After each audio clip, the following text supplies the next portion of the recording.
দেখছেন সবার খবর, সবার নজর, বার্তা এক নজর।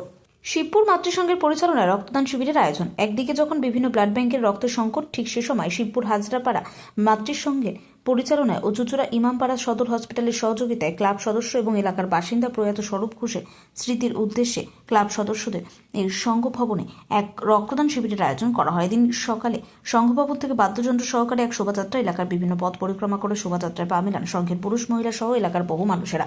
পরে ফিতে কেটে রক্তদান শিবিরের উদ্বোধন করেন ওই ওয়ার্ডের কাউন্সিলর পায়েল ব্যানার্জি সহ আরও অনেকে। এছাড়াও উপস্থিত ছিলেন অমিত বরণ ঘোষ, সমর বরণ ঘোষ সহ এলাকার বিশিষ্ট জনেরা।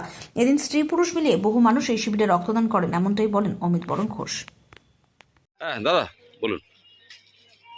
প্রয়াত স্বরূপ ঘোষের স্মৃতির উদ্দেশ্যে পরিচালনায় মাতৃসংঘ ক্লাবের পরিচালনায় আজ মহা রক্তদান শিবির। আজকের এই রক্তদান শিবিরে আমাদের উপস্থিত থাকবেন সপ্তগ্রাম বিধানসভার বিধায়ক তপন দাশগুপ্ত মহাশয়, উপস্থিত থাকবেন হুগলি জেলার সাংসদ রচনা বন্দ্যোপাধ্যায়, উপস্থিত থাকবেন বাঁশবেড়িয়া পৌরসভার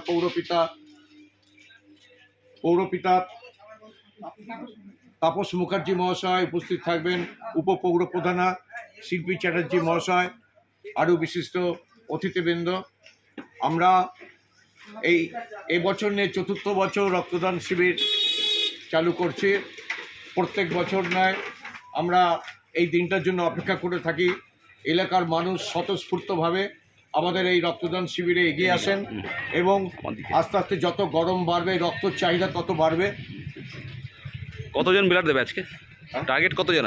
টার্গেট আছে আমাদের 50। কি নাম আপনার? অমিত বরণ ঘোষ।